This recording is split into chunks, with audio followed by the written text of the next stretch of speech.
The death of Queen Elizabeth II marked the close of an era and launched waves of reflection on the legacy of the British monarchy.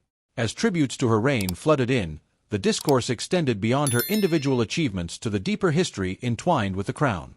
Queen Elizabeth's passing not only symbolized the end of a monarch but unearthed critical examinations of how the royal family's immense wealth and influence have roots stretching back to centuries marred by colonial conquest and exploitation.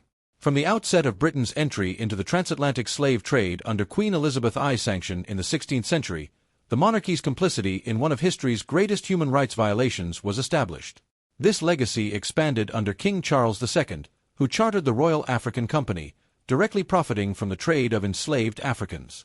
Such imperial ventures laid the groundwork for the riches that the monarchy holds to this day, estimated by Forbes at over $28 billion. The wealth amassed over generations is criticized for being inseparable from imperialistic and exploitative practices that spanned continents. While Queen Elizabeth II herself was not directly involved in these historical atrocities, her reign was shadowed by the residual consequences of the empire's actions. These legacies prompted varied reactions to her passing, tributes intertwined with calls for reparative justice. In former colonies, especially in the Caribbean and parts of Africa, the echoes of British colonial rule resonate painfully through social, economic, and political scars left behind. The push for formal apologies and financial reparations has gained traction over the past few years, intensifying as the world turns its gaze to King Charles III and what direction his reign will take. King Charles III, assuming his role amid heightened scrutiny, inherits not just the throne but a complex web of historical grievances and present-day privileges. Tax exemptions on the substantial inheritance passed down to him spotlight the monarchy's preferential treatment. Such benefits are a stark reminder of the broader discussion surrounding wealth distribution in the UK and the institution's reliance on public funds. The maintenance of royal estates and opulent residences, such as the millions spent refurbishing William and Kate's apartments, fuels criticism of the modern royal family's financial privileges. Amid the mourning, activists and political leaders from former colonies have amplified demands for acknowledgement and reparations. These calls are no longer whispers, they are loud proclamations pushing against an entrenched narrative that has long omitted restitution. Leaders in nations like Jamaica have sought not only apologies but tangible reparations for the exploitation and suffering endured under British rule. Financial analysts and historians estimate that the scope of such reparations could reach into the trillions, highlighting the enduring economic impacts of colonial policies.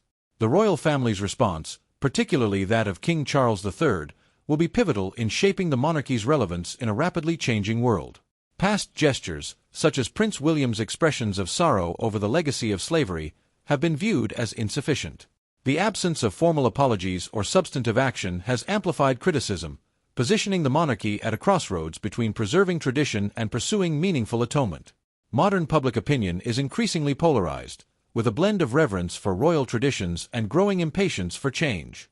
This duality is embodied in the recent protests that have taken place both in the UK and in former colonies. Demonstrations have underscored a collective weariness with symbolic gestures, urging instead for reparative measures and accountability. Figures in the public eye have vocalized their stances, reflecting broader societal shifts towards confronting past wrongs with actionable remedies.